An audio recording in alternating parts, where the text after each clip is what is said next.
Hello, good evening. Good evening everybody. आज हम देखेंगे fundamental of helical gear milling. Helical gear पर आपने देखा होगा कि हेलिकल गियर कैसा है। एक ट्रांसमिशन के लिए हेलिकल गियर लगता है। जैसा अभी जो मैकेनिज्म है, मशीन में जो मैकेनिज्म्स है, ट्रांसमिशन ऑफ मोशन आपने देखा होगा। ये ट्रांसमिशन ऑफ मोशन एक तो बेल्ट ड्राइव होता है, चेयर ड्राइव होता है, गियर ड्राइव होता है।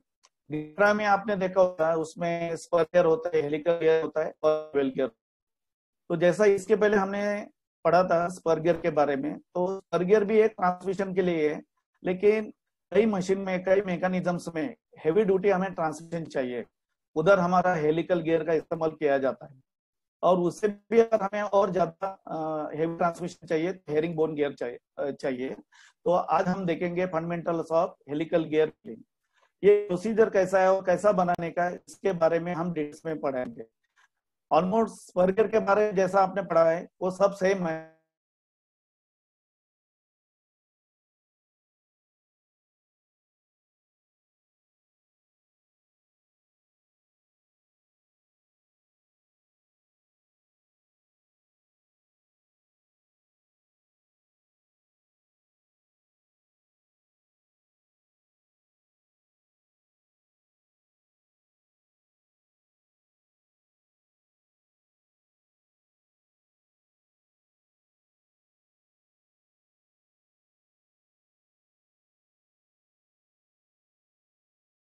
हेलो। हाँ, आपको आवाज आ रही है? हेलो। अब मेरी बात सुन रही है ना?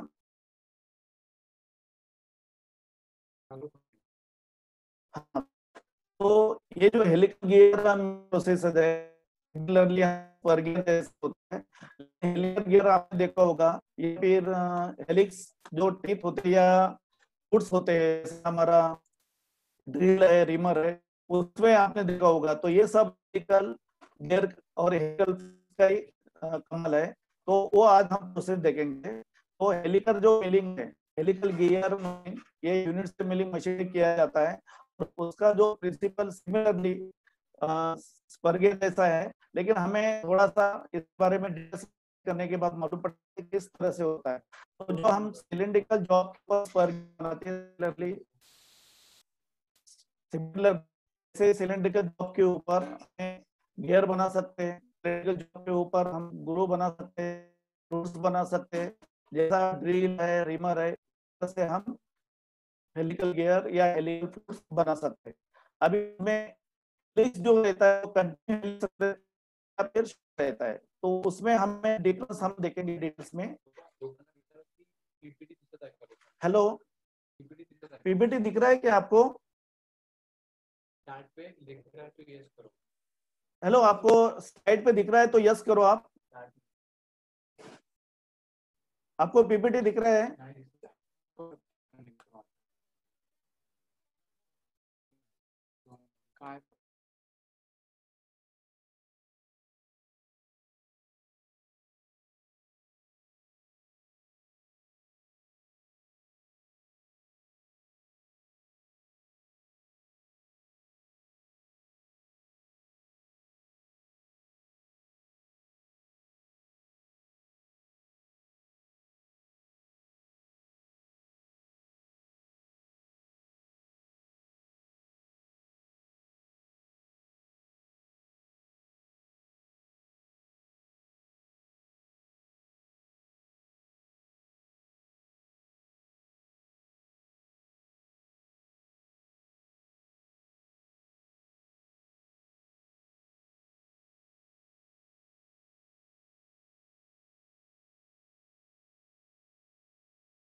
सर सर आपकी आवाज नहीं आ रही है। अविनाश सर।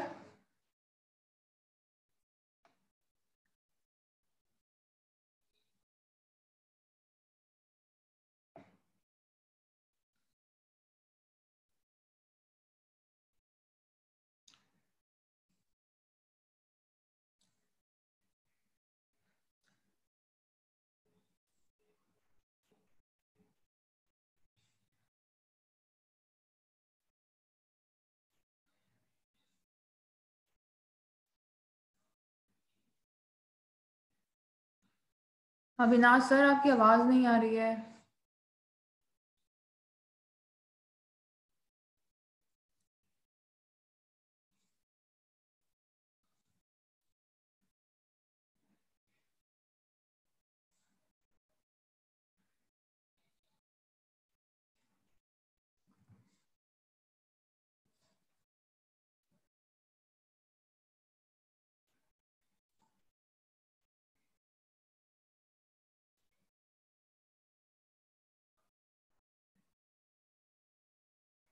हेलो। सर आपकी आवाज चली गई थी बीच। हाँ अभी आ रही है। हाँ जी। हेलो। हाँ अभी आवाज आ रही है ना?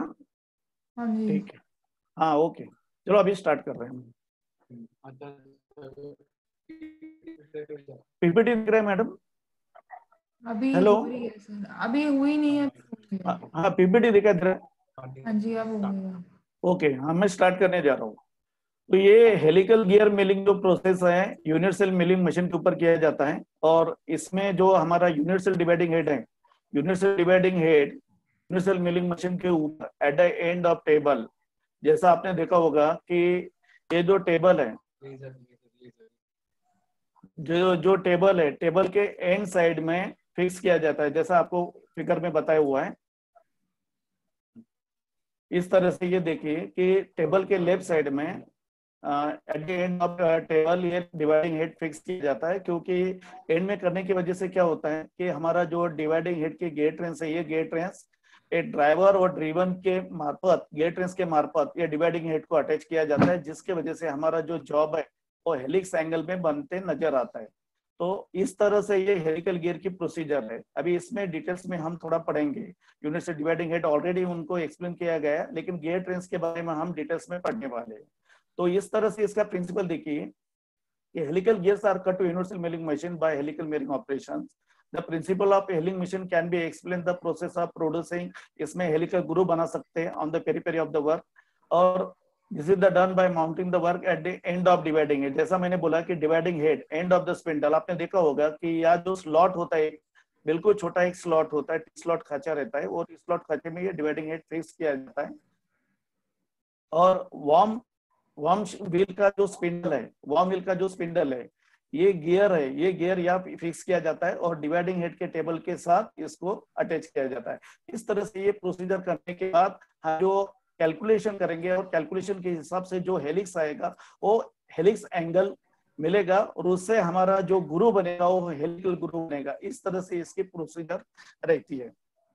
अभी जो वर्क है, rotary speed of the work और टेबल डिटरमाइन अमाउंट, तो ये जो हमारा फीड है, टेबल का कितना फीड है, मूवमेंट ऑफ द टेबल और rotary speed of the work है, इससे हम lead of the helix calculate किया जाता है। लीड ऑफ द हेलिक्स हमने एक बार कैलकुलेट किया, एक तो हमें लीड ऑफ द हेलिक्स दिया जाएगा, या फिर हेलिक्स एंगल दिया जाएगा कि हमें टेबल कितना सिविल करने का है। उस तरह से हम इसका जॉब का भी हेलिक्स कैलकुलेट करके, इससे कैलकुलेट करके हमें जो भी है ड्राइवर ड्रिवन के हिसाब से हमारा रेशियो मिलेगा, और रेशियो के हिसाब से हम हेलिकल गियर बना सकते हैं। तो इस तरह से हेलिकल मिलिंग कटर्स भी बना सकते हैं, कटिंग फ्लूइड्स बना सकते हैं ड्रिल रिमर्स के ऊपर, और फॉर मिलिकल हेलिकल गियर्स भी बना सकते हैं। तो गियर और फ्लूइड्स इसमें थोड़ा सा फर्क है, इसके लिए थोड़ा सा चेंजेस है कैलकुलेशन में और फॉर्मूलाज में चेंजेस है, जो आगे जाके हम बताएंगे। कटिंग फ्लूइड्स और ड्रिल्स है, इसमें जो फ्लूइड्स है और जो हेलिक्स है वो कंटिन्यू रहता है, और हेलिकल गियर में सीमित तक रहता है, वो कंटिन्यू नहीं रहता है। तो इसलिए हमें वो देखना है। तो हेलिकल गियर बनाने के पहले हमें ये कुछ स्टेप्स है, स्टेप्स वन बाय वन हमें उसके बारे में पढ़ना पड़ेगा, और उससे हमें डिटेल्स अगर जानकारी अच्छी तरह से हो गई तो हम परफेक्टली हेलिकल गियर बना सकते हैं। तो सबसे पहले हम देखेंगे determination of gear tooth proportion.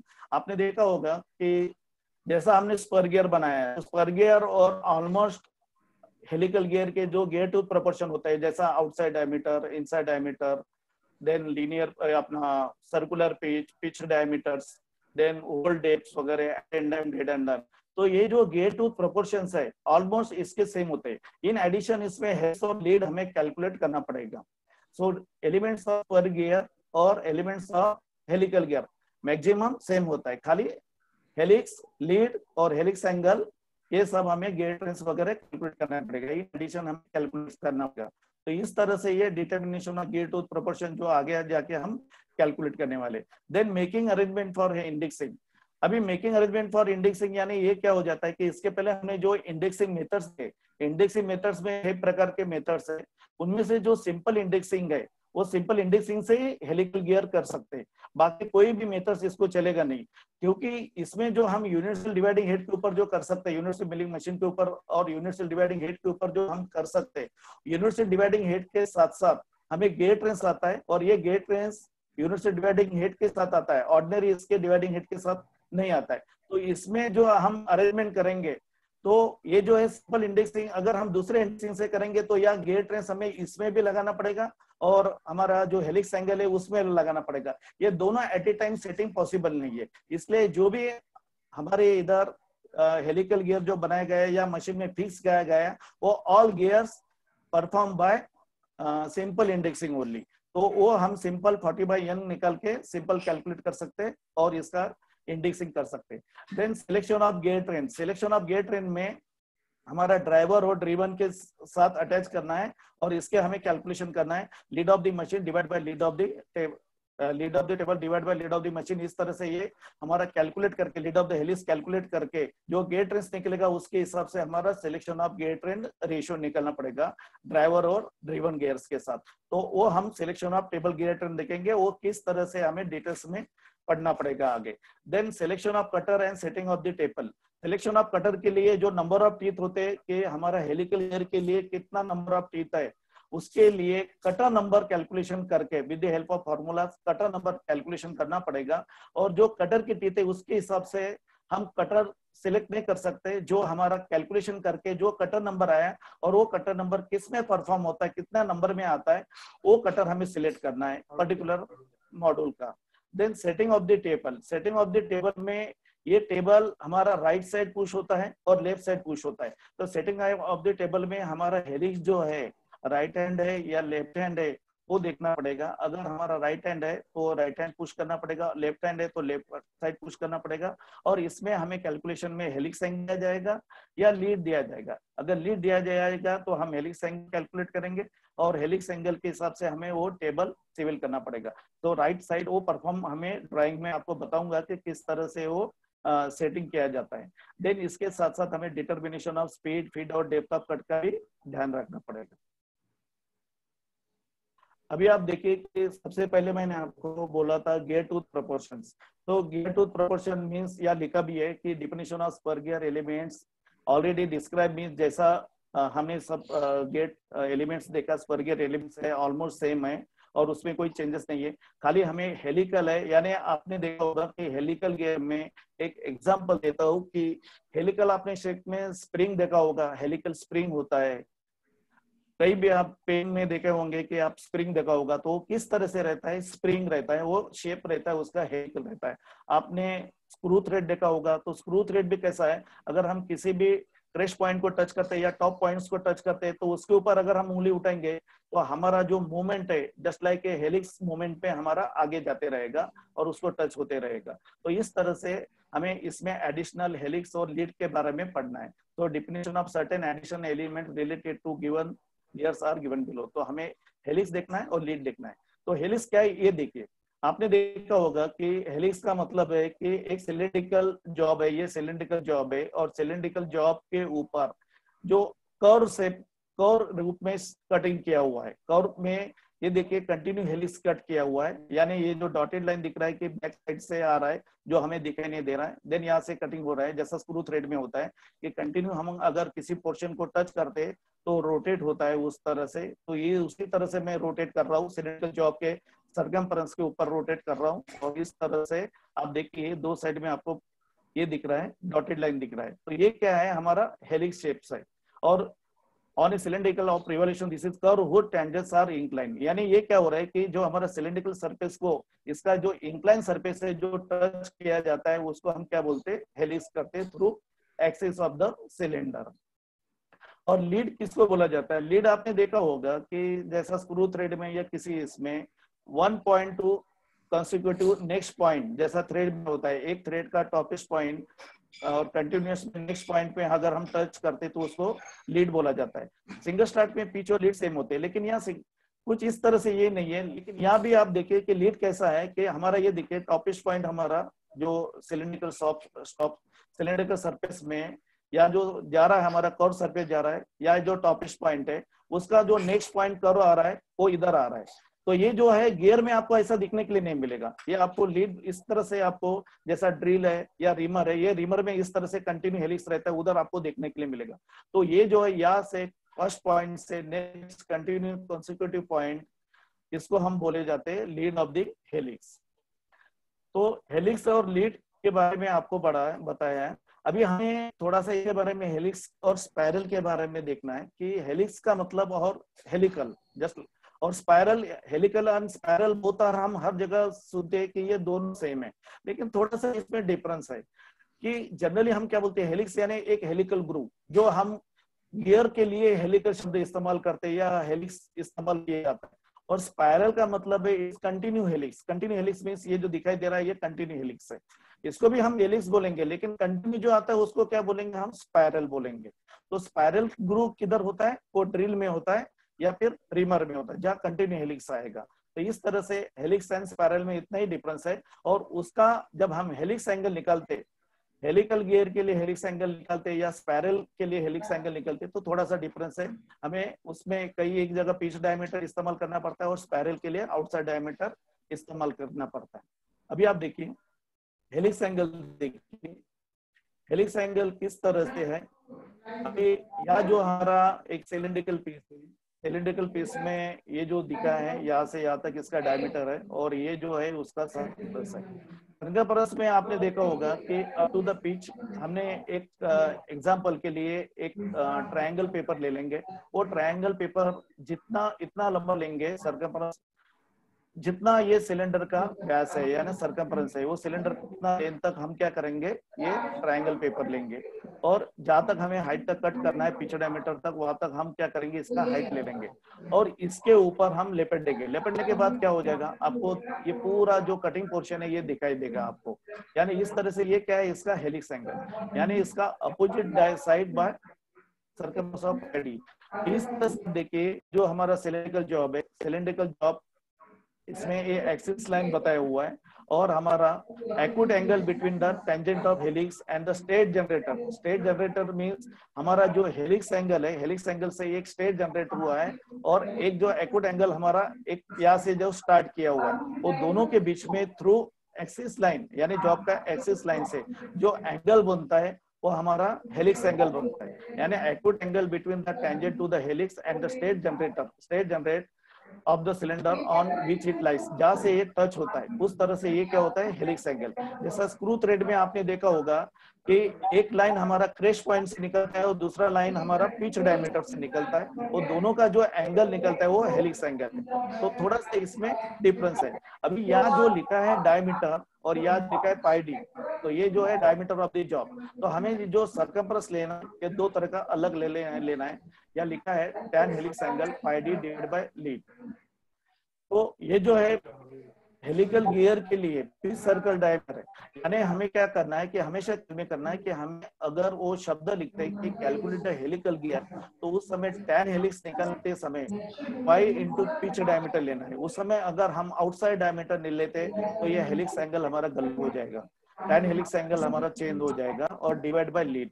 Mostly क्या होता है कि हेलिक्स एंगल दिया जाता है तो हम हेलिक्स एंगल क्रॉस मल्टीप्लिकेशन में इधर शिफ्ट करके हम लीड कैलकुलेट कर सकते हैं। और सपोज अगर आपको फ्लूट्स लिखा है 5 फ्लूट्स 4 फ्लूट्स या ड्रिल लिखा है शब्द या रिमर लिखा है, तो इस तरह से अगर हमें कैलकुलेट करना है हेलिकल फ्लूट्स या ड्रिल या रिमर ऐसा शब्द अगर करता है तो उसका हेलिक्स एंगल सॉल्व करने के लिए पाया इंटू आउटसाइड डायमीटर, जैसा यह बताया है उन्होंने, आउटसाइड डायमीटर यानी डायमीटर यानी मीन डायमीटर। तो हमेशा ख्याल में रखना है, ये बार बार गलती होती है कि हेलिकल फ्लूट्स में हमें कंसिडर करना है पिच आउटसाइड डायमीटर और हेलिकल गेट शब्द है, इसलिए मैंने आपको हेलिक्स और स्पाइरल में आपको चेंज किया हुआ है। तो tan helix angle pi into pitch diameter divide by lead gear के लिए इस्तेमाल करने का है, और हेलिकल फ्लूट्स के लिए pi D divide by lead. ठीक है, तो tan beta is equal to helix angle और d इक्वल टू डायमीटर और लीड ऑफ द हेलिक्स, यानी लीड ऑफ द हेलिक्स वो जॉब का कितना लीड है वो कैलकुलेट कर सकते हैं। तो हमें हेलिक्स एंगल मालूम होना चाहिए, डायमीटर मालूम होना चाहिए, और सपोज अगर हमें लीड दिया जाएगा तो जॉब का कितना लीड है उससे हम tan हेलिक्स एंगल निकालेंगे और वो tan हेलिक्स एंगल से हम जॉब को सिविल कर सकते हैं कि टेबल को सिविल कर सकते हैं। हेलो, आपका आवाज आ रहा है? थोड़ा please silence.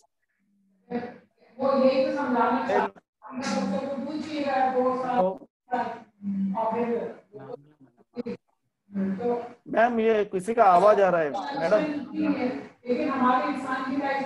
Hello hello madam, आवाज आ रही है आप? हेलो, हाँ, अभी नेक्स्ट हम देखेंगे selection of table gear train. Selection of table gear train में टेबल गियर ट्रेन यानी सिलेक्शन कैसा करना पड़ता है वो देखिए, ये बहुत बड़ा इंपॉर्टेंट है। इसमें ड्राइवर बाय ड्रिवन है और 40 T1 डिवाइड बाय T2। तो T1 means pitch of the lead screw. Pitch of the lead screw यानी ये हमारा जो टेबल का लीड स्क्रू है उसका पिच मालूम होना जरूरी है। जो मशीन के ऊपर हम काम करने वाले, जो मशीन के ऊपर हम हेलिकल गियर बनाने वाले, उसका जो टेबल है, टेबल का जो लीड स्क्रू है उसका पिच कितना है ये मालूम होना चाहिए। Divide by T2। T2 means lead of the helix to be milled, यानी हमारे जॉब कितना है, जो हमने हेलिक्स एंगल अभी निकाला वो हेलिक्स एंगल के माध्यम से, हेलिक्स एंगल अगर दिया जाएगा तो lead of the helix calculate कर सकते हैं, यानी tan helix angle divide by pi D, pi into P D divide by lead, और वही लीड हमें कैलकुलेट करना पड़ेगा with the help of helix angle, जिसका हम T2 बोला जाता है, उसको बोला जाता है लीड ऑफ द वर्क। तो अभी आप देखिए कि T1 में कई बार हमें दिया नहीं जाता है, pitch of the lead screw दिया नहीं जाता है। अगर हम थ्योरेटिकल अगर कई क्वेश्चन आ गया और हमें नहीं दिया जाता है, pitch of the lead screw नहीं दिया जाता है, तो उसमें एक रिकमेंडेड है pitch of, generally pitch of the lead screw is 6 mm, हमें 6 mm लेना है। और सपोज अगर उन्होंने मेंशन किया कि 5 mm है, 6 mm है, 7 mm है, या generally lead of the machine directly वो मेंशन करते तो उतना लेना है। कभी कभी वो लीड ऑफ मशीन 400 होता है। अभी कई बार क्या हो जाता है कि T1 में pitch of the lead screw आपको 6 mm दिया या 5 mm दिया, लेकिन डबल स्टार्ट है, तो आपको डबल स्टार्ट करने के लिए लीड का formula lead is equal to number of start into P. तो सबसे पहले आपको लीड निकालना पड़ेगा और वो लीड निकाल के फिर आपको 40 से गुना करना पड़ेगा। अगर ये नहीं दिया है, T1 नहीं दिया है, तो आप डायरेक्ट 40 इंटू 6 कर सकते हैं, यानी generally pitch of the lead screw कितना है 6 mm, यानी 240 always you take if was not mentioned in the lead of the या any value of the pitch of the lead screw in mm। ठीक है, तो ये जनरली आपको ये ध्यान में रखना है कि pitch of the lead screw आपको दिया जाएगा तो ठीक है, नहीं दिया जाएगा तो आपको 6 mm लेना है, और 6 mm के हिसाब से 240 होता है। दूसरी बात है, अगर 5 mm या 6 mm दिया है और डबल स्टार्ट है तो पहले आपको लीड फाइंड आउट करना है, lead is equal to number of start into pitch, और उसके बाद 40 से गुणाकार करने का है। और उस तरह से अगर 5 है और डबल स्टार्ट है तो लीड आ जाएगी टेबल की 10 आ जाएगी, और 40 से अगर हम मल्टीप्लाई करते हैं तो 400 लीड मशीन आ जाएगी। इस तरह से हमें lead of the machine total calculate करना है। देन ड्रिवन में T2 देखिए, lead of the work helix angle के माध्यम से हमें कैलकुलेट करना है, जो आगे जाके एग्जांपल के तौर पे आपको बताऊंगा कि किस तरह से हेलिक्स एंगल कैलकुलेट किया है और लीड ऑफ द वर्क किस तरह से ये कैलकुलेट किया है करके। एक ख्याल में रखने का, ये जो gear on the lead screw है वो हमेशा ड्राइवर गियर होता है। तो ये थोड़ा सा ड्राइंग के बारे में मैं एक्सप्लेन करना चाहता हूँ कि इस तरह से हमारा ये टेबल से आप देखिए कि जनरली जो सेटिंग होता है वो सेटिंग हमारा टेबल का लीड स्क्रू है, और लीड स्क्रू में हमारा ये जो गियर है वो ड्राइवर गियर आएगा। हमेशा ख्याल में रखने का है, डिफरेंशियल इंडेक्सिंग में ड्राइवर गियर वार्म शाफ्ट के ऊपर आता है, और हेलिकल गियर में ड्राइवर गियर हमारा लीड स्क्रू में आता है। टेबल का लीड स्क्रू जो है उधर आता है, और या ड्राइवर लगाने के बाद या ड्रिवन आएगा, फिर ड्राइवर आएगा, और फिर या ड्रिवन आएगा। तो हमारा जो इंडेक्स प्लेट है, इंडेक्स प्लेट का जो वार्म शाफ्ट है, वार्म शाफ्ट में ये दोनों गियर है, और बेवल गियर के साथ जो शाफ्ट लगा हुआ है उसके साथ हमारा जो गियर है, चेन गियर्स लगा हुआ है, वो हमेशा ड्रिवन गियर है। इसलिए यह लिखा है कि gear on the lead screw ये driver gear and the gear on the worm shaft ये ड्रिवन गियर। तो ये जो हमारा वार्म शाफ्ट है, ये हमारा वार्म शाफ्ट है, क्योंकि आप जब इंडेक्स प्लेट रोटेट करेंगे तो इंडेक्स प्लेट रोटेट करते समय क्या हो जाएगा, आपका ये भी घूमेगा और टेबल भी घूमेगा, टेबल के साथ साथ आपका जॉब भी घूमेगा। यानी टेबल घुमाने के बाद क्या हो जाता है, जैसे आपने टेबल घुमाएंगे तो टेबल के बाद ये गियर घूमेगा, ये गियर घूमेगा, ये गियर घूमेगा, ये गियर घूमेगा, उसके साथ साथ ये हमारा बेवल गियर घूमेगा, बेवल गियर के बाद ये घूमेगा, और उसके साथ साथ जो हमारा हेलिक्स एंगल में जॉब है अकॉर्डिंगली ये वो हेलिक्स एंगल में हमारा जॉब रोटेट होगा। यानी वो हेलिकल जो ग्रू है, ये हेलिकल ग्रू हमारा टेबल घुमाने के वजह से ही हो रहा है, और ये गेट रेस के अरेंजमेंट से हमारा ये जो ग्रू आ रहा है, क्योंकि अगर ये घूम रहा है नहीं घूम रहा है तो ये हमारा स्पर गियर के मापे सीधा कटेगा। लेकिन सब अगर वो जॉब रोटेट हो रहा है, वो कितना हेलिक्स है, वो हेलिक्स उतना एंगल में वो इस तरह से ये हमारा जॉब का एक्सिस है, और ये हमारा हेलिकल ग्रू यहाँ से हमारा फीड डायमीटर से थ्रू हेलिक्स एंगल किया हुआ है। तो इस तरह से हमें जो कंटिन्यू क्लॉकवाइज ही फीड देना है, जहां हम खड़े हैं डिवाइडिंग हेड के पीछे खड़े हैं वहां से हमें क्लॉकवाइज ही फीड देना है, ये ख्याल में रखना है आपको। तो इस तरह से ये जॉब का सेटिंग होता है। देन चेन गियर जो हेलो दो डिफरेंशियल इंडेक्सिंग के लिए जो चेन गियर से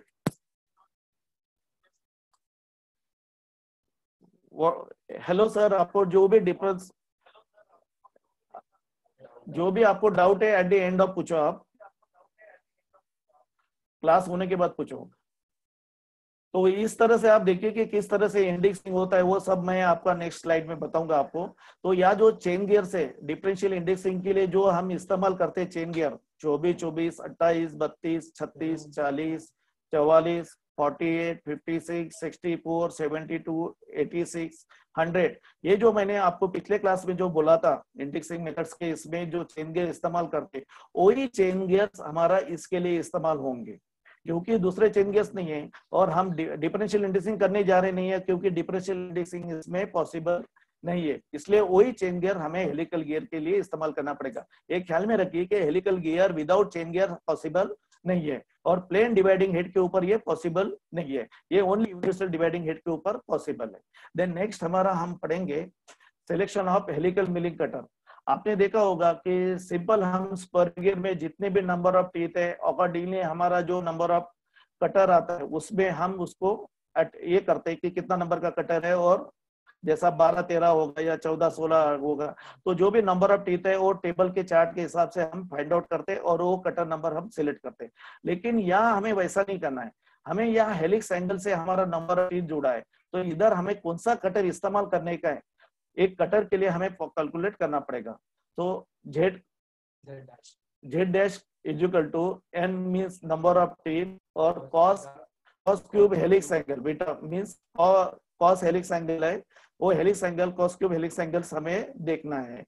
तो इस तरह से Z beta means number of teeth for with the cutter is selected, जो हम कटर जो सिलेक्ट करेंगे, देन नंबर ऑफ टीथ यानी जॉब के ऊपर कितने नंबर ऑफ टीथ कटर आएंगे हेलिकल गियर, और helix angle tan beta means helix angle, वो हमें यहाँ लिखना है।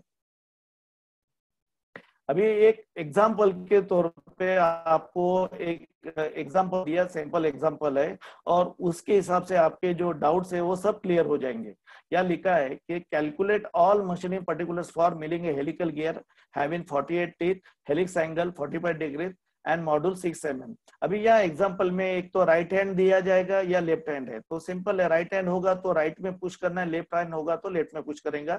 जैसा वो टेबल कैसा पुश किया जाता है अगले स्लाइड में आपको बताया जाएगा। तो हमने जो 5 स्टेप्स देखा था, ये 5 स्टेप देखा था, ये इसमें हम 1 बाय 1 फॉलो करेंगे और इस तरह से हमारा हेलिकल ऑपरेशन एक एक परफॉर्म होगा। तो इस तरह से हमारा देखिए कि डिटर्मिनेशन ऑफ गियर ब्लैंक यानी गियर टूथ प्रोपोर्शन, अलग अलग जो गियर टूथ प्रोपोर्शन है वो हम with the help of formula हम सॉल्व कर सकते हैं। जैसा अभी यह कैलकुलेट किया हुआ है, blank diameter module then in bracket number of teeth divide by cos helix angle plus 2। तो इस तरह से ये जो है मॉड्यूल दिया हुआ है, हमें 6 mm दिया हुआ है, 6 मॉड्यूल दिया हुआ है।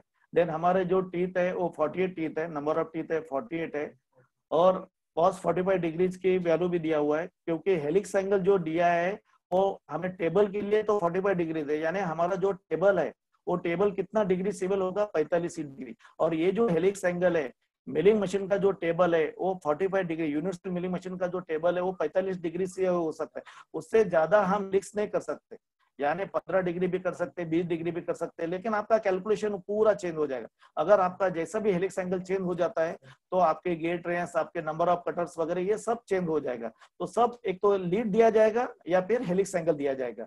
तो जैसा इधर आपको एग्जाम्पल में हेलिक्स एंगल दिया जाएगा, तो हमेशा ख्याल में रखना है कि milling machine table can be swivel maximum 45 degree, not more than, और मॉड्यूल उसमें 6 mm है। तो इस तरह से आप देखिए cos 45 डिग्री दिया है, क्योंकि उससे ज्यादा पॉसिबिलिटी नहीं है, और यहाँ cos 45 की वैल्यू भी दिया है 0.7071, और इस तरह से प्लस 2 हुई। जैसा ये फॉर्मूला एज इट इज मैंने मेंशन किया है, तो मैंने एज इट इज ये वैल्यू इधर डाला, ऐसा समझो।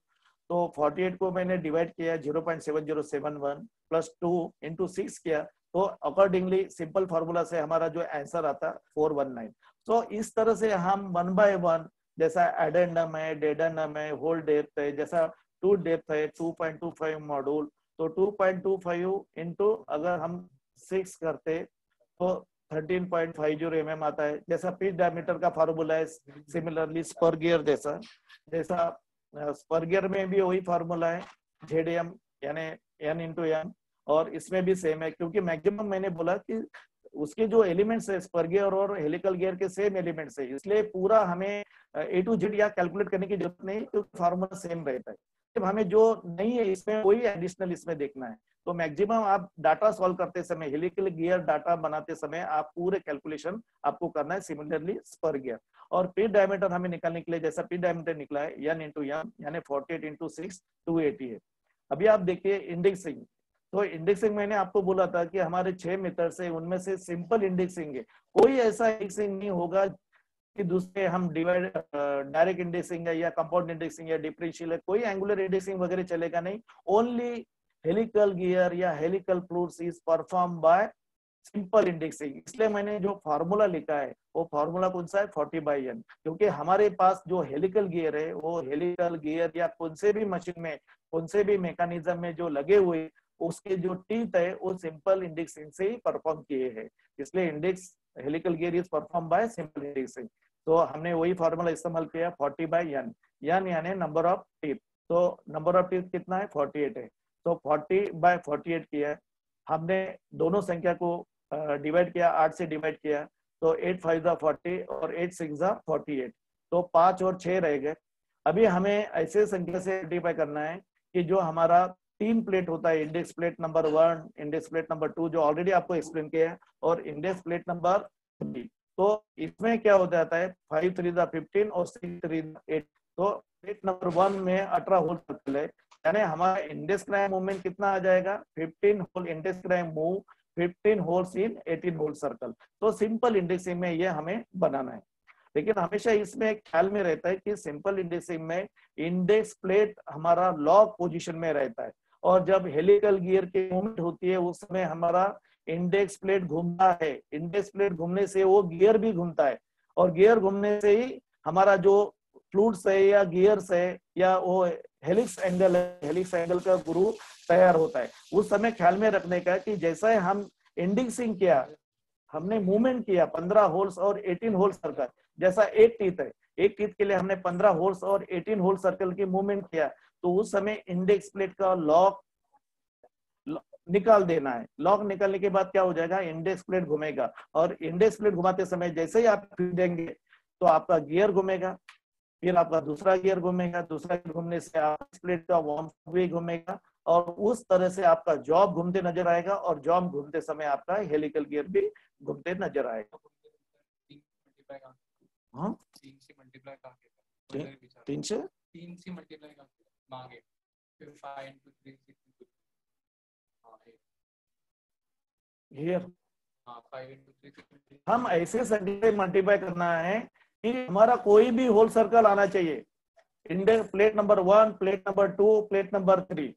आप कोई भी, ऐसा जरूरी नहीं है कि यही आना चाहिए करके, आप कोई भी संख्या से करो, हमारा प्लेट नंबर 1, प्लेट नंबर 2 या प्लेट नंबर 3 में कोई भी 18 होल सर्कल आना चाहिए, 18 में से एक आना चाहिए। जैसा 15, 16, 17, 18, 19, 20 इंडेक्स प्लेट नंबर 1 है, उसमें से 18 आ गए। तो जो आपको इजीली लगता है वो आप कर सकते हैं, ऐसा जरूरी नहीं है। अब देखिए कि शुरू में हमने देखा था selection of table gate range, तो इस समय हमें देखा है कि जनरली हमारा जो एग्जाम्पल्स है, एग्जाम्पल में ऐसा एग्जाम्पल में आपको ये दिया है, अगर कुछ भी नहीं दिया है, कुछ भी नहीं, पिच ऑफ द लिस्ट अगर कुछ भी मेंशन नहीं किया है, तो हमें एज्यूम करना है 6। तो generally assume the pitch of the list of machine equal to 6 mm रहता ही है। तो हमें फॉर्मूला के हिसाब से 40 into 1 दिया है, 40 into T1 का मतलब है अगर यह डबल तो हम डबल करते हैं, कुछ और मेंशन नहीं किया जाता है तो it always assume single star, क्योंकि उसमें वो देखना है कि जनरल। हाँ, ये देखिए अभी हमने निकाला टेबल गियर में लीड ऑफ द मशीन निकाला, और लीड ऑफ द हेलिक्स में हमें हेलिक्स एंगल दिया गया है, हेलिक्स एंगल के हिसाब से हम लीड जॉब लेंगे, तो लीड ऑफ द जॉब इधर जाएगा और हेलिक्स एंगल इधर आ जाएगा। एग्जांपल में आपने देखा होगा कि यह पीडी लिखा हुआ है, तो आपको हेलिक्स फ्लूस बोला है, हेलिकल गियर बोला है, वो देखिए आपको एग्जांपल में आपको क्या बोला है कि हेलिकल गियर बोला है, तो उस समय हेलिकल गियर में आपको पिच डायमीटर ही लेना है हेलिक्स एंगल से कैलकुलेट करते समय, और सपोज अगर फ्लूस लेना है तो आपको डायमीटर लेना है। जैसा आप देखिए हेलिक्स या पिच डायमीटर क्योंकि आपको हेलिकल लिखा है,